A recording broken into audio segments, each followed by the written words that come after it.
All right, let's get started. Thank you all for being here on this day of all days. I know a lot of other things are happening right now, and I appreciate you taking the time to come here and chat about some professional development stuff. So my name is Marcus Min. I am a PhD candidate in the School of Aquatic and Fisheries Sciences, and just out of curiosity, I get like a sense of who's in the room. Like, raise your hand if you're a marine bio major. All right. How about aquatic and fishery sciences? How about oceanography? Something else? Shout it out. Cool. All right. We're all aquatic folks. And raise your hand if you're like a first year student or a second year student, third year, fourth year. Cool. All right. Glad you're all here. I'm really excited to talk to you today about the new LEAPS program. So this is a nice backronym that Jane Dolliver came up with, in case any of you have met Jane before. And yeah, I'm really excited to get into this today. And so today, our calendar looks like this. So I just want to first introduce what this is and why we created it. A little bit introductions. I'll introduce myself, and I want to hear a little bit more from you. I want to know also what you think would be the most useful things you could get out of this program, and then just have some time for some Q&A at the end. So let me just start with sort of the motivation for this. And so when I think of sort of your progression as undergrad, see today, a little stick figure. And at least when I was an undergrad, I think I had sort of two parallel goals, right? So the first was I definitely wanted to graduate, obviously, right? But I also wanted to be a scientist of some sort, right? I want to be in this marine science, in this aquatic sciences field. And I think everyone looks like this who's a marine scientist in a pipe bag, goggles, and a briefcase. And when I think about how to sort of achieve these two goals, to graduate isn't easy, right? We have a lot of credit requirements, a lot of courses, GPA to worry about. But despite being difficult, I think this pathway is laid out pretty clearly to you, right? If you finish these prereqs, you complete these courses, you're going to get a marine bio major. You're going to get an AFS major, an oceanography major. I think this second goal that we all ultimately have is a lot more confusing as to how we get from where we are today to how we actually are in the field, working in the field, maybe going to grad school, working for a nonprofit, working for the government, whatever that might be. And so trying to make this a little clearer to everyone is why LEAPS exists. And so this sort of massive confusion above our low stick figure's head is what I'm going to refer to as a hidden curriculum. This is sort of as in juxtaposed with these explicit curriculum that you have as an undergraduate of all the courses you need to complete in order to graduate. There's also a bunch of other stuff that needs to kind of happen in parallel with that, but that isn't always told to you, and that's why we call it hidden curriculum. And so with professional development, we have it as like this big iceberg, right? I think like the tip of the iceberg is all things that we know that we're going to have to deal with at some point, right? We're going to need to, write a cover letter for a job. We need to work on our resumes. We need to know how to do an interview. We need to get some sort of experience through internships and stuff like that as an undergrad. But for folks in the aquatic sciences, for STEM fields more broadly, for ecology, there's a bunch of other stuff that's also really important. So things like, we all need letters of rec for different things. Like, how do we actually get those? We all need to be good at writing compelling statements when we apply for those jobs, internships, et cetera. How do we do that? Where do we find these jobs and internships? Because unfortunately, I don't think our field really tends to use things like LinkedIn or Indeed very much. We have all these other like different back pathways for how to get to jobs. And a bunch of other stuff about how to reach out to people, skills to develop, how research works, and this thing of grad school, and is that right for me? So LEAPS, the goal of our program is to really help you navigate this hidden curriculum and navigate your undergrad education sort of outside of class time. And the reason for that is that, jobs, internships, research experiences, these things all don't wait until you graduate, right?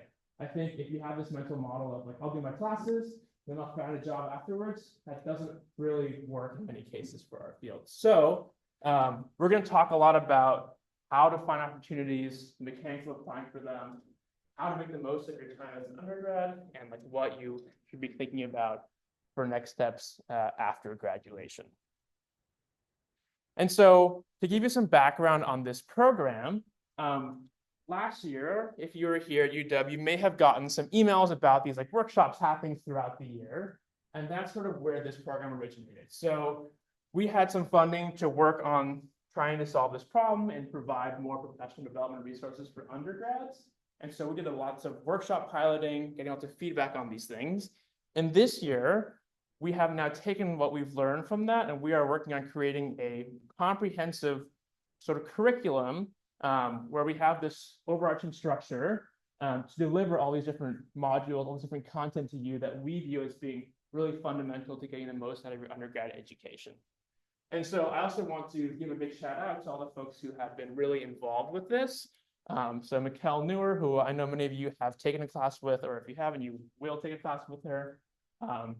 Luke Tornabene, professor of fishery sciences, Sam Shearer, who's our academic director in SAFs, and then the academic advisors for marine biology, and Joe is here today, Michael Martinez and Michelle Townsend from AFS and Oceanography. So these people have been super involved with trying to create all of this and make it as useful as possible to all of you. Okay. I also want to introduce myself a little bit and why I'm involved in this project. So I am a fifth-year PhD candidate at SAF, so I've been here for quite a while. But as for how I got to be here, I'm from San Francisco. This picture of a crab that I shared from the Golden Gate Bridge, I couldn't find a more San Francisco picture than that. I did my undergrad at UCLA. I was involved in undergrad research. I worked in a lab that did marine environmental DNA work. During that time, I also had an internship at the Northwest Fisheries Science Center here in Seattle. And that's the main reason why I came back to Seattle, is because I wanted to be in this place, which is just such a big hub for marine and aquatic sciences. After graduating, I worked at the Monterey Bay Aquarium Research Institute down in Monterey. I did more environmental DNA stuff, doing a lot of data analysis and statistics. And then I applied and didn't even the first time, but this is my second time around. I got into this program at SAFs, and I've now been here for over 4 years. So that's sort of how I came here.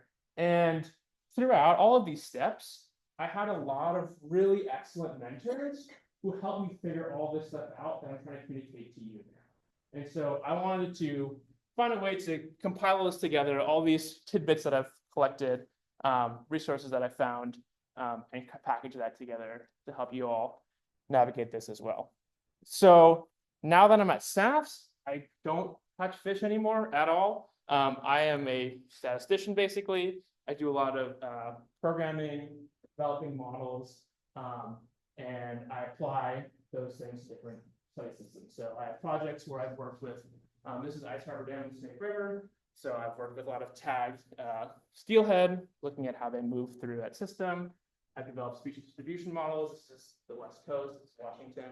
This is showing how jellyfish really blew up following the big blob in 2015-16, and then how they've been impacted by temperature and climate change. So this is what I do now, is I do a lot of statistical modeling, things like that while I'm here. Wanted to quickly address a couple FAQs about the program. This is the first time we're trying this, so we're also figuring things out a little bit as we go. It is designed to be a curriculum where things build off of each other as we go along. That being said, it isn't really a course, right? It's sort of like a workshop series. And so you don't have to attend every workshop. You can kind of drop in and out as you please. But I will note that I would recommend trying as many as possible because, as I said, it might address your questions in another workshop. And so for that reason, I think it would be most effective if you are more engaged. Will it be posted online? So there's a question too about the webpage portal. We have this link. It is very bare bones right now. We're working on fleshing it out. Where we're going to host materials. And in terms of like, I'm going to try to provide as many resources from the workshop as possible. I'm experimenting with recording this right now. I realize I've been walking around too much probably for good audio quality. So we will see if recordings get posted or not, but the slides at least will always be there, as well as any resources that I think are helpful in addition to what we're talking about. Okay, so let me talk about what we're planning on doing throughout the year. And so we have this rough schedule of the things that we are planning on implementing over the course of the academic year. So today is the first one, probably introducing the program. And then we have 3 successive things that are going to happen late this quarter or early next quarter. And they're all going to be about tips for applying for things. And the reason why these are all happening in pretty quick succession in the near future is because a lot of like summer internship, research experience type opportunities, those deadlines are like typically February through April. So I want to make sure that we cover all the stuff that you need for that by the time those deadlines roll down. So we're first going to be talking about letters of rec, how to secure those, and that's already happening. We have a date already. 12:30, so 2 weeks from now, Tuesday, just across the hall. Hopefully you can make it, and if you can't, don't worry, because we're going to make sure these resources are all posted after the fact as well. Probably early next quarter, we're going to talk about the writing portion of these applications, and then after that, we're going to talk about the mechanics of finding those opportunities. So this one comes last, but it's all about like, what are those job boards, what are those portals, what are the things that are going to help you actually find the opportunities.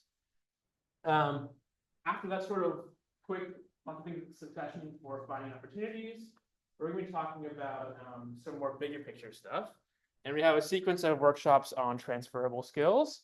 So the first one is all about trying to understand what it actually is that you should be trying to develop as an undergraduate by looking at what skills employers, grad schools, et cetera, are looking for. And then once you've kind of done that inventory of skills, we're going to talk about how to go out there and get that experience that's going to help you find those skills, develop them for. And then we'll wrap up with one towards the end of the year, and we're going to be thinking about looking ahead. So talking about grad school, is that right for you? What are the considerations that you should be thinking about? And sort of like what this first step after undergrad typically looks like for folks. Okay, so let me go into each of these in a bit more detail. So that sort of first component of having 3 workshops focused on applications, they're structured in that order because most applications that you're going to be submitting for stuff as an undergrad have these components. The transcript, the CV, resume, some letters of rep or references that you provide, and then some sort of written component to it, right? And so these first 2, transcript and like a CV or resume, there's not that much to talk about there in terms of like your transcript is your transcript, and a CV or resume, I might already have one, but these 2 portions are going to be the focus of a whole workshop. And so this first one, it's about letters of rec, as I mentioned. It's about cultivating those references and then securing those letters of rec. So I think one of the things that is very intimidating as an undergrad is this idea that you have to make connections with like people in the field, faculty members who you maybe see like in a part of a bigger class, but you need these references to apply for basically anything. So it's like, how do we develop those relationships? How do we, break down that barrier, that anxiety of feeling like I don't really know how to talk to faculty members? So we're talking about that, and we're going to talk a lot about the mechanics of references. And for all these workshops, we've developed like handouts that we'll also provide to you for those things. Second one, this has a little more boring, but every application has some sort of written component. So we're going to talk a lot about those statements, how to write them, how to make them not sound generic and like everyone else's, and look at some examples of statements that have been successful for things so that you have examples of where you might want to go. Okay, then we have, this one is all about mechanics. And so we're going to be visiting a lot of the portals. So this is like the NSF REU portal. If I've never heard of that, that's totally fine. This is like another job board database. And we're going to be talking about what's out there. So those first two bullets. And then we're going to talk about like how do you actually find the things that you're looking for and what are the timelines that you need to be aware of so that we don't miss important deadlines.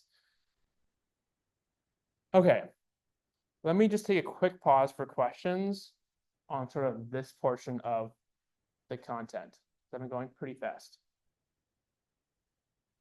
Yeah. It's all going to be like posted. Yeah. Yes, we are working on developing that. We do have a website linked that I'll provide later, but it's still under development. So we will make sure to update you with what our web infrastructure looks like once we've got it. But yes, there will be a central landing page for all of this stuff. Yeah, thank you. Good question. Any other questions? Okay. So then, this is sort of the second portion of it, it's all about transferable skills. And so what we're going to be doing with this one is we're going to be looking at some example job ads. Here are some ones that we used at a workshop last year, like a mammal scientist job. This is a fisheries biologist job at WFW, or like an aquarium job, and really breaking those down to see what those qualifications are that you're going to need, so that you can develop them now, so that when it comes time to apply, you'll have those things in your pocket and you can write about them. Right. So it's really going to be connecting the things that they want for applicants with like what you have. And so we're going to be able to find those gaps and find our own strengths and weaknesses. This next one is going to be fully focused on how to develop those skills. We're really talking about the diversity of opportunities to get experience as an undergrad. We're going to be focusing a lot on professional communication, especially cold emailing, because that is huge for just reaching out to people to inquire about opportunities. And so we're going to break that down. And we're also going to talk about undergrad research. So this is a big topic that a lot of people are really interested in. It's one of many ways to get experience as an undergrad, but there is a lot of hidden curriculum stuff associated with this in terms of like how to understand when people are looking for undergrad help, how to reach out, what the research labs are structured like, and what your role might be. So we'll get deep into that there. And then we'll talk at the end of the year about grad school and first jobs after graduation. So we'll hear from current grad students about like first jobs at undergrad, what those are like, how they found them, what to expect. We're going to talk about pros and cons of grad school. Like, is that something that you want to pursue soon, maybe in the future, maybe it doesn't apply to you? We're going to talk about this application process for those of you interested, and we'll have a chance to ask lots of grad student questions to get their feedback on that. Okay, I also want to address what this program doesn't cover, but I think is also important, because the reason we created this was to try and fill the gap that we saw in terms of the resources that are available to students. So we are designed to cover topics that are not typically covered by professional development resources, right? That's not to say those things aren't important. It's just that they already exist. So we didn't want to reinvent the wheel. And so classic professional development stuff, resumes, CVs, interview skills, things like that, that basically anyone needs. Those are covered in pretty good depth by the UW Career Internship Center. They have a series of workshops coming on all the time to help you with these skills. I would recommend. And you'll also see that other units in the College of the Environment host workshops every now and then. I want to give a plug for, there's a CV workshop happening in a couple weeks. I don't know the room yet, but it'll be in the Fisheries Building. The same time basically as right now. UW has a chapter of the American Fisheries Society, and they'll be running a workshop. So keep an eye out for those emails and look for those posters in the hallways if you're interested in that.